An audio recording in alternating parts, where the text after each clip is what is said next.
Hi,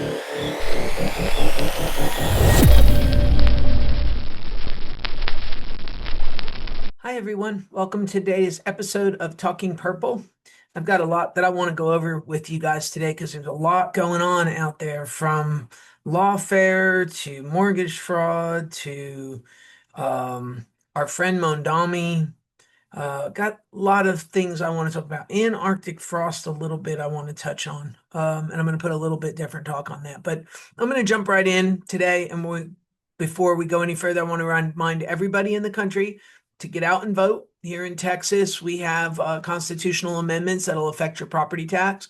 And if you think you pay too much in property tax, now is the time to go vote to help put a cap on that and help improve your valuation. The other thing is, here in Houston, I'm going to reiterate what I've been. We have some people that are on the radio that are advocating for their friend, Martina Dixon. Martina Dixon is no friend to Houston, in my opinion. What she did with the Humble School Board it should preclude her from ever running for office again. It doesn't seem to be the case, but that seems to be what's happening. So the only thing I can do is hope that you guys get out, you go vote, and you get that all under control, because we need to make sure we have at least good representation on the city of Houston level. It'd be nice if they came and picked up our garbage, which seems to be a pretty big problem here in this city. So that's my Texas PSA, and then I'm going to jump right in. So I started to look at this lawfare situation. And Letitia James, if you hadn't heard, she was indicted by the Trump administration for mortgage fraud. And I had to stop and I thought about it. I know if I lied on my mortgage application, I would bet you any amount of money that I would go to jail. It's a big deal. It's a big problem. And when you're caught, it's a lot of jail time is attached to this. So I started to look at this because what caught my attention to this is that I was seeing speeches given by her that she said she's wrongly prosecuted and she's going to fight, and starting to sound like Letitia James Martin Luther King's daughter. That they were maybe one and the same. I don't know. And truly, I know that she's not related. Don't misunderstand. But she was kind of rattling those cages that this was somehow a civil rights issue, and that she was being persecuted, and that this was being wrongly done. Trump is going after his enemies. You know, I can write this stuff in my sleep, really. The thing is that, of course, I'm looking for what is the truth to this. So she says nobody ever gets prosecuted for mortgage fraud. So my question was, who has been prosecuted for mortgage fraud? Because I did not believe that was not the case. So I started to look around and I started to do some digging on this. And I'm going to tell you, there's people on this list that I had never heard of. That had been convicted. Somebody named Lee Bentley Farkas. He was the chairman of Taylor Bean and Whitaker, convicted for a multi-billion dollar mortgage bank fraud, sentenced up to 30 years. Okay, that's way bigger than lying that you had a second house in Virginia. So I thought that one was a little excessive, so I wasn't going to worry about it. This next one is Lorraine Brown, former president of DocX, a subsidiary of the lending processing service. She pled guilty to robo-signing a mortgage a case, and she was sentenced to 5 years in jail.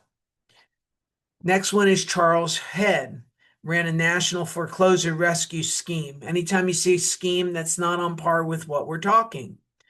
But goes to the point that people are actually sentenced for this. We have somebody else, former CEO, Mortgage Bank, HTFC Corporation, 150 months in jail, defrauding lenders $30 million. Hardly on the same point of Letitia James. Have another one that's like this, Claude Kobarker, Utah real estate investor. If you notice, there's a theme that these people are all in positions of authority with this. So it got me to thinking that this really wasn't a very good list. And I remembered as I was sitting here doing this that there was a person that everybody knows that this happened to. And it was the lady on the Real Housewives of New Jersey. She pled guilty for doing fraudulent mortgage applications, and she faked her income and her employment, and she got 15 months in jail for that. Her name is Teresa Giudice, and she was on the Real Housewives of New Jersey. So she's a very famous person that this happened to. Her husband also got a prison sentence, and he got 41 months in jail for his participation in this. But she got a 15-month sentence for all she did. Nothing, no big deal. Nobody got hurt. She faked her income and her employment to get the loan. And then this one jumped out at me because I didn't realize this was on the list and I didn't look super into it. Maybe I should. From my journalism side says there's more to this story, but we'll just kind of talk about lying on mortgage applications and same kind of conduct that Letitia James participated in. The next one, you may remember this guy. His name is Paul Manafort. And Paul Manafort was put in prison for lying on a mortgage statement. Now, if you don't remember who Paul Manafort was, he was the guy that helped Trump get the Republican nomination back in 2016. And it seems like they went after these people, not the administration, the federal FBI and those type agencies, the alphabet agencies, went after this, and he was convicted for bank and tax fraud with evidence including falsifying statements on loan application. Now he's secured millions in mortgages and credit, so he's a little bit less than he's like a little more predatory, I guess, than Letitia James and this Teresa Giudice. But the fact of the matter is, a political ally of President Trump, and here he is coming up on all of that. Next one is Aaron Wilder, a Long Island mortgage broker, and he was on my previous list, and he was another bigger set of circumstances. And then here's another one, Marilyn Mosby, the former Baltimore state attorney, was convicted in 2024 on a false mortgage application. And in June 2025, the Fourth Circuit overturned that mortgage fraud based on venue and instructions. So it did get overturned on that one, but she was convicted in 2024 before Trump came into office and was on for lying on a mortgage application. So to say nobody does false mortgage applications is not accurate, and nobody gets penalized or gets arrested or makes this sound like this is unreasonable to happen. It happened under the Biden administration.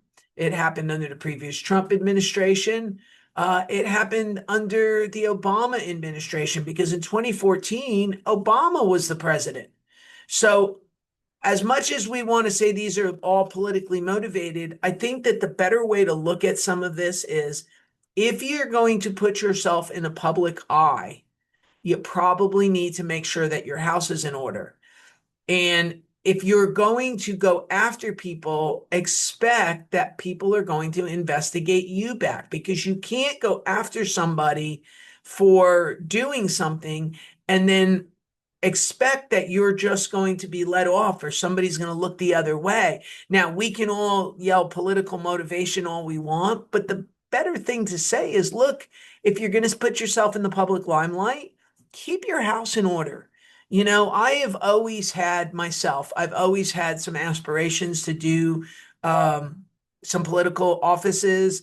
I am out in the public. I keep my house squeaky clean because I know that somebody may look at me or somebody may decide to look at the things.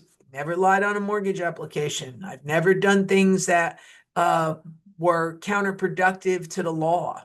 So if you don't do something wrong, you're in a much better position than if you do something wrong and your attitude is, I'm not going to get caught. And then when you do get caught, for whatever the reason of the getting caught is, um, we need to consider like why that's happening, because I think that's a big deal. Now, I could probably make the case in the other direction as well, that I could say something like nobody gets prosecuted for contempt of Congress. Yet I have Steve Bannon and Peter Navarro for the first time in history, both of which worked for the Trump administration. And when they had a problem, in both cases, they were not allowed to go under um, the executive privilege rules that some of the other people did. What I will say is Eric Holder did the same thing when he was not pursued. He was in contempt of Congress as well. So there's all these things, and I'm of the opinion personally that nobody should be above the law, but you should be not twisting the law to go after your political narrative. Okay, so if you're going to say to me mortgage fraud, I'm going to say to you people are arrested for mortgage fraud. On this contempt of Congress, I don't think I ever remembered anybody ever being thrown in jail until we had these two guys have that problem. The other thing is, the other one that the DOJ decided not to do was Merrick Garland, that the House voted to hold him in contempt over an audio tape of Joe Biden, and they wouldn't prosecute him. So the Biden Justice Department did not want to go after Attorney Merrick Garland. So, and I feel that guy, he's got a lot of hard feelings because he was tried to be put on the Supreme Court and they wouldn't hold a vote against him. So then he became Attorney General. So he has his own axe to grind. Okay. So the thing is that either we're going to do everybody or you do nobody. But the second you do nobody, now you have a situation where the law is somewhat meaningless. Okay. And, it's funny because I never thought about this. I never considered this ever in my life, I think. Um, but the law is only as good as if you're willing to uphold it. So when I look at the Congress and I look at the people in office, if you're corrupt or if you're going to do something and you know that there's no repercussions, there's no law, there's no nothing for your actions, then what that says to me is that the law is worthless. It's kind of like the Constitution. What is it worth? It's only worth what people, if people are willing to enforce it. And laws are written for lawful people. They're not written for people that have no regard for it. So a lot of people that, me, I don't do rules well, but I don't also run around and break the law on a regular basis either. Although I guess if you wanted to come talk to me, I do speed. Anybody that knows that on an honest answer is that speed limits are suggestions, stop signs are suggestions. I'm a little bit of a menace sometimes with my car, but short of that, I always try to drive safe. I don't do bad things, but I will say I've been known to California stop my car. In fact, I failed my driver's test for that when I was a kid. Um, but the law, if people are not willing to uphold the law, if they're not willing to live in confines of the laws are meaningless. Or if you take the laws and you utilize it to what has been done um, going on here by changing. I actually went back and looked at the statute of limitations on this situation that happened with the president and his quote unquote convicted felonies that I think are going to end up getting overturned. There is a COVID law that was erected in that to run out the clock on the statute of limitations. And when I think about that, I'm like, well, if this really was, things that money was booked in funky, okay, maybe, I don't know, because I'm not really good with accounting stuff. But if we're taking something that was passed within the Biden White House, to me, it shows forethought that I'm gonna go and I'm gonna put a time in that's gonna stop the clock on the statute of limitations, so then I can pursue it. Because to me, there was a political strategy that was put forth that they couldn't stop Trump at the voters box. So what they were going to try to do is put him in jail to avoid him running for a second term. That had he ever stepped out and said, I'm not running, all of the nonsense would have stopped. We'll never know that, but that's sort of my feeling on it. But when I see that there was something put in place during COVID under the Biden administration that stopped the clock so that I can manipulate the statute of limitations on a questionable payoff to somebody. Bill Clinton paid off, what's her name? Stormy Daniels. No, not Stormy Daniels. That's Trump. There's another, what's her name? Paula Jones. There was all these people that Clinton paid off, the bimbo eruptions that we all heard about. That we've heard about those for years. So when I look at that, I say, it should be justice for thee, but not for me. And, we should not be. That's not what the spirit and the intention of the United States of America is. I would not, although you would kind of, I think some people would maybe cheer certain political figures going to jail. On the other side of the coin, at what point does it stop? But you have to act accordingly. It's like all these people that do insider trading that they're basically within the confines of the law because they know how to manipulate the loopholes and still, so they know that we're going to come out with a COVID vaccine and then you go buy Pfizer stock. So when the vaccine comes out, you were enriched by the Pfizer stock. That shouldn't be the way to do that. Is not have loopholes. It's just when you become a member of Congress, you're not allowed to trade. Your family's not allowed to trade. Your distant cousin's not allowed to trade. Your dog's not allowed to trade. I mean, you really have to stop all of that because at the end of the day, it's not a right way forward. So, one other thing that I asked was when I started to look at this, the DOJ does not presently track prosecutions by party. I might suggest that they need to start to do that so that they understand. Um, but I will say we also have like offsetting people like Bob Menendez. He was convicted for bribery. George Santos was also convicted for federal fraud, and he was sentenced to jail. So there is some balance, but it seems like, and I'm gonna give the Biden White House a pass in this regard. I don't know how much these agencies actually reported to the president, that they just took it upon themselves to go do some of these things.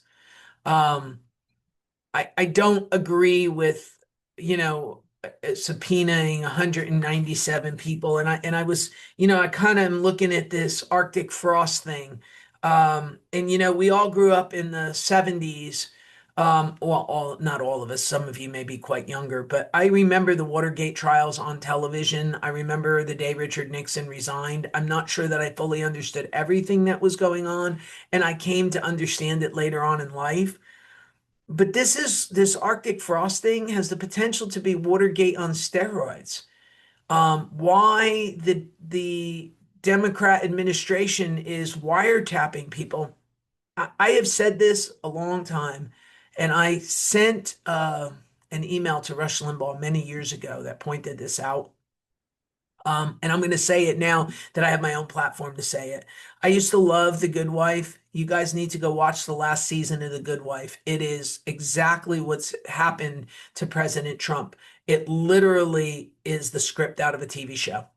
And I really am not kidding about that. Just go watch what was done, how it was done, the wiretapping that was done, how they used bits and pieces, how they used the FISA courts inappropriately to obtain wiretaps. It's just really mind-blowing how much life mimics art, whether it be by accident or somebody said, "Hey, this would be a good thing to do." Um, it's really been amazing to me that that whole Russia thing that went on with the president. I mean, and I'm going to give the left a pass because I keep saying this as well. I don't know how many people know the full story because we live in a world of half stories, meaning you can't tell what's right and wrong, and social media supports our outlook. So if you don't really think to go back and look, I think that you generally, genuinely have the belief that you have. So I don't think that sitting senators should be wiretapped. Um, I, Ted Cruz apparently, I mean, he's one of the most brilliant minds in the country legally, whether you like him or not. He knows his stuff constitutionally. Um, and yet he was one of the people that were wiretapped. It's mind blowing to me of what goes on with all of this. So I think some of this needs to be stopped myself. That's my personal opinion of this.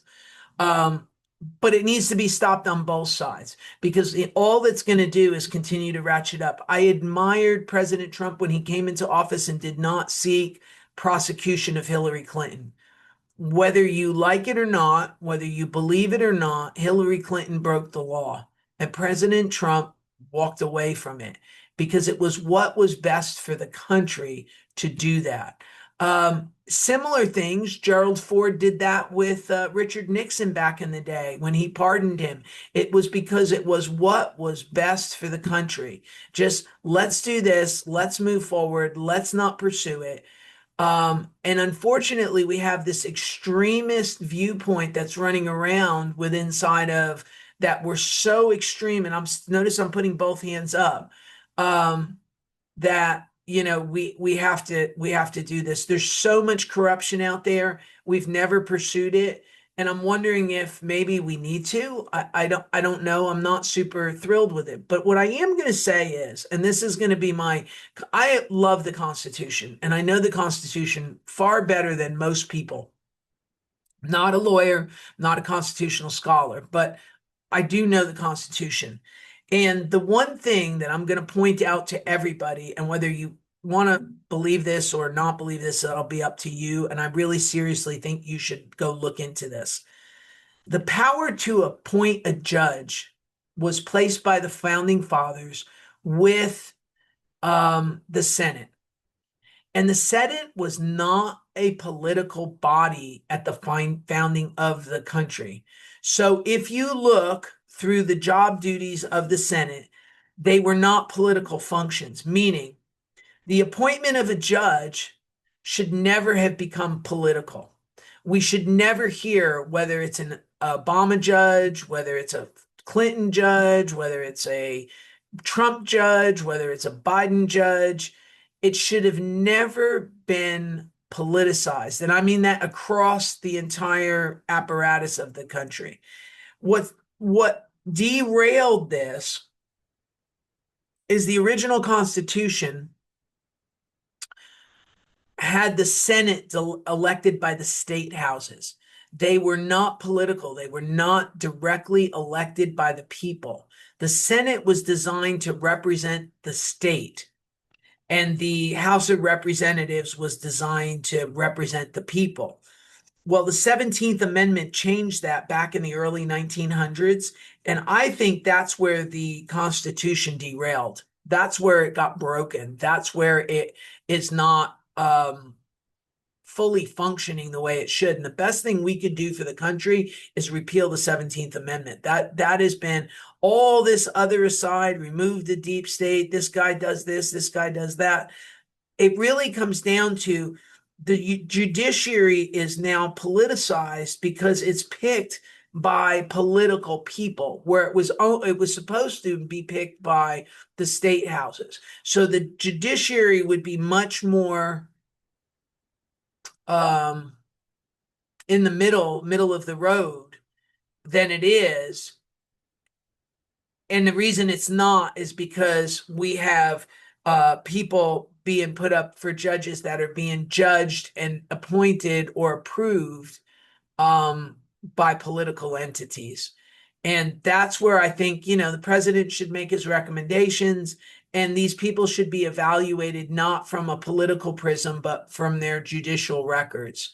And I think we have a judiciary that's out of balance.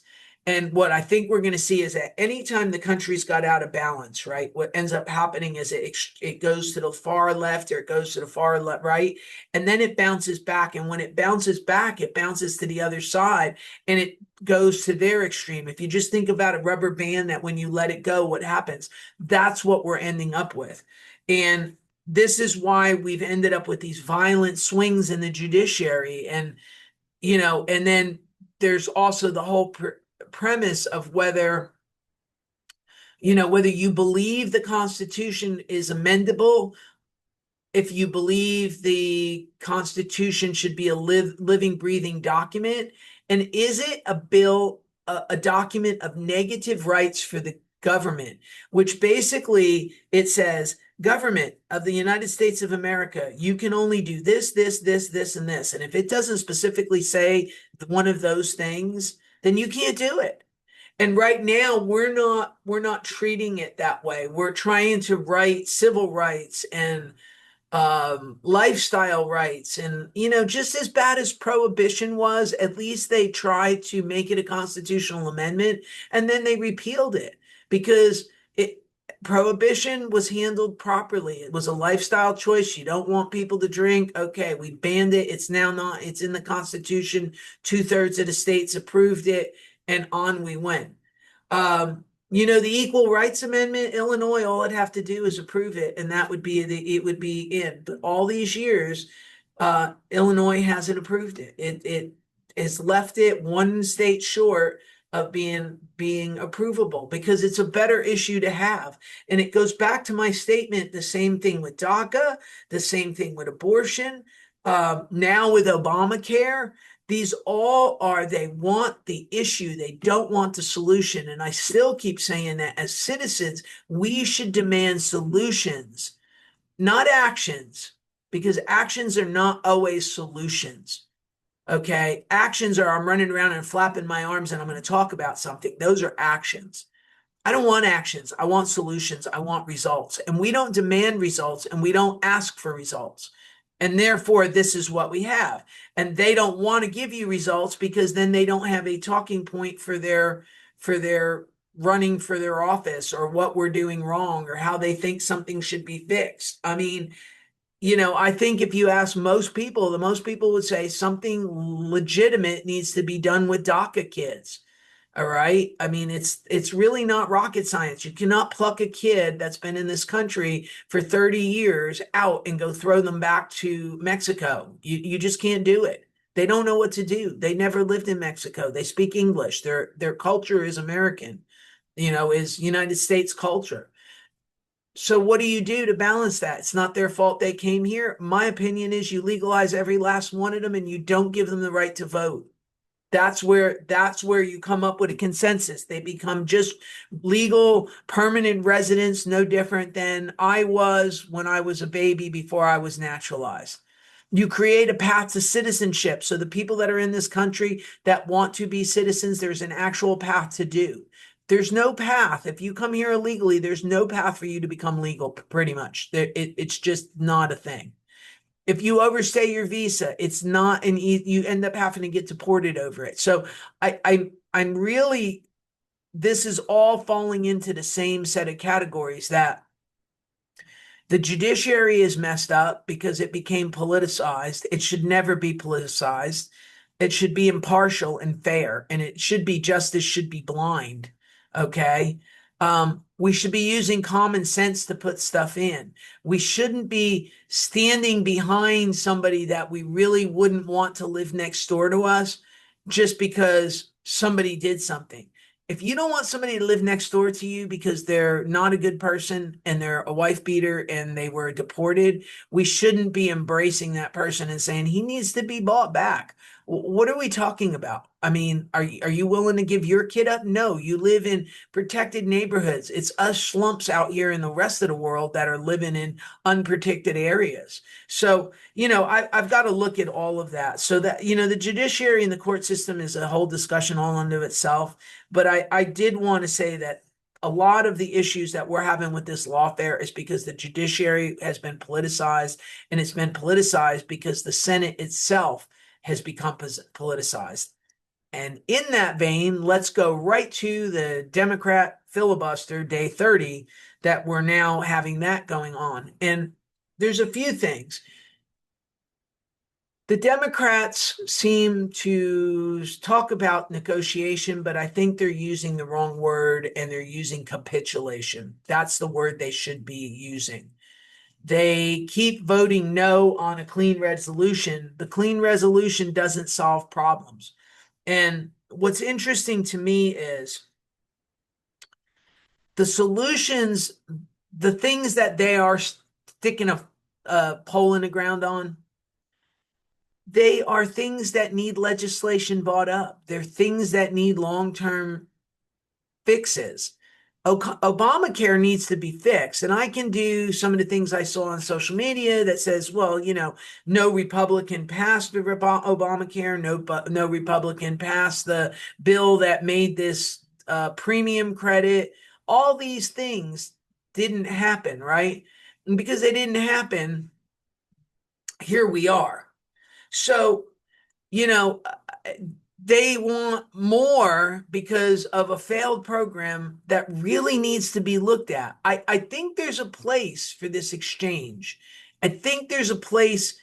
Do I like how it was implemented? Do I like the idea that they wanted to force us to have insurance? No, and all of that was fixed and ruled unconstitutional on some. But the exchanges themselves, there is a place for them, and there is a purpose for them. And because there's a place and a purpose for them, I have to look at that, and I have to say, okay, so we have this program. Now, how can I fix it? What do I need to do to make this program work right? And I'm sure I can hear, if you all were going to put comments underneath this, I can sure hear you all coming at me saying, oh, well, there are no fixes. The program's flawed. Okay, maybe it is. Come up with the right program. Write it out. We need something because there is a gap in the marketplace. If you're poor, you qualify for Medicaid. All right. If you have a job, your employer provides it. Small business owners, they're kind of stuck. So I'm sensitive to that. We went the PEO route and we have really good insurance, but I think I pay just for my employees to have insurance. I think I pay an extra $2,000 a month for them to have insurance above and beyond their premiums. And when I look at that, I have to say, was that right? Do I just stick them all out on the exchanges? I mean, not that I would do that. That's not how I would approach it. But I think we owe it to ourselves to kind of look at this kind of stuff and say, how do you fix the problem? It goes back to what I was saying with this other. Nobody wants to fix the problems. They just want to continue to argue. And now we have the SNAP office. And I want to tell you all a little anecdotal story. So back in the 90s, they didn't have EBT cards. Okay. You had to go and you had to drive and you had to go pick up your food stamps at an office somewhere. And you had to go to the grocery store and you had to take that money out, this food stamp money, and you actually had to count your food stamps out and you had to pay.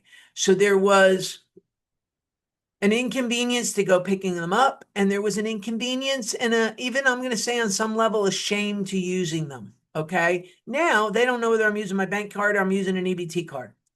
So I had a really good friend that I would take down to the welfare office for the first of the month to go pick up their food stamps, because at the time I was just out of college. I had a car that was held together with bubble gum, just like every other college student coming out of college. I had a $10 an hour job. But I had the car that would get us there. So I would take her and her daughter, and we would go down to the food stamp office here on Jensen Drive in Houston. Now, I'm pretty much a white female, in case anybody hasn't known, not to sound like Jean Pierre or anything, but I'm a white female. Um, and I would pull up there in my little Dodge Daytona with a black car door on a blue car because I couldn't afford to get my car fixed after an accident. And my dad decided he was going to teach me a lesson and make me go fix my own car door, which I did. But the car door I found was black. And I would roll into that place. And when I tell you there was every manner of brand new car, brand new Cadillac sitting there, I had to wonder what we were doing there, because here we were coming into there and they were all out trading things with this and using it as currency. And I personally experiencing that, I'm going to tell you that there's people that needed it. My friend actually needed it to help her after the birth of her daughter. And after a while, she got on her feet and was able to get off the program and has never gone back to the program. So there is a place for the program. So don't anybody misunderstand. I'm not talking about that. But I'm also telling you that there is a ginormous amount of fraud in the program. So I understand that we're all upset about SNAP benefits and where the SNAP benefits are going and who's not going to eat. And now we have, the libs of EBT and all this other things going on out there. But at the end of the day, somebody needs to look at the fraud. You can't just let the program go the way it is. You got to figure out who really needs it. I am not, and again, I'm going to say I am a naturalized American citizen as I say this, just so we all know where I'm coming from on this. Um, but I am of the opinion that if you're in the country illegally, you should not be taking money from legal citizens and redistributing it to people that are not here legally. Solve the problems and stop doing things. If you want people to have benefits, then come up with a pathway for them so that they can become legal citizens. Again, I have not any problem with people being vetted and put through the system. What I do have a problem with is their right to vote, because I think that they were imported and bought here so that they can vote. They're also changing the fabric of the nation. There is some of that going on.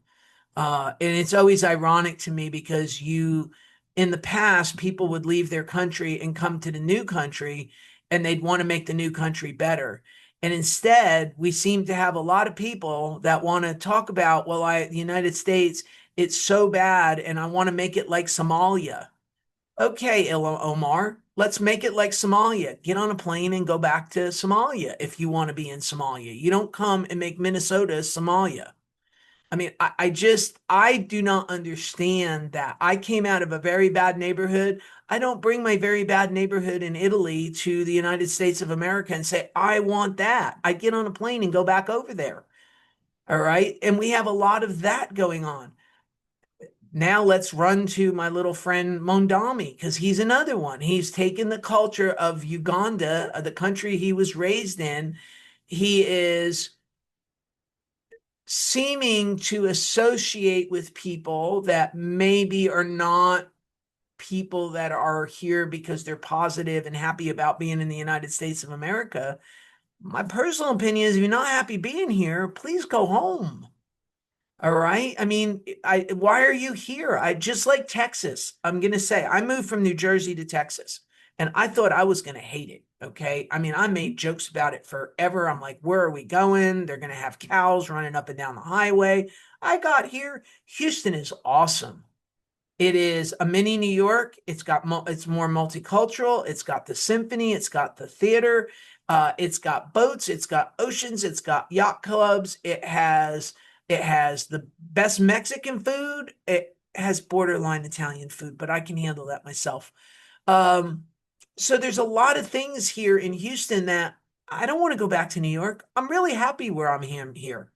Okay. And I'm not, the things about New York that I would import are Taylor ham and hard rolls.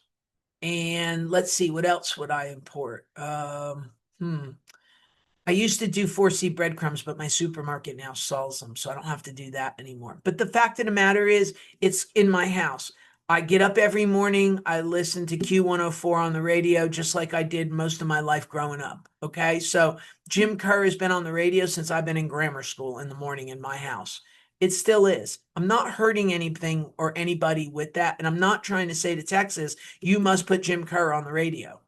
So there's places within your own house and your own life for your culture of where you came from. And I'm going to say New York is a culture, but I'd never try to change Houston into being New York because I would just get in my car and go back to New York. It's that simple. Or New Jersey. Really, I grew up in North Jersey.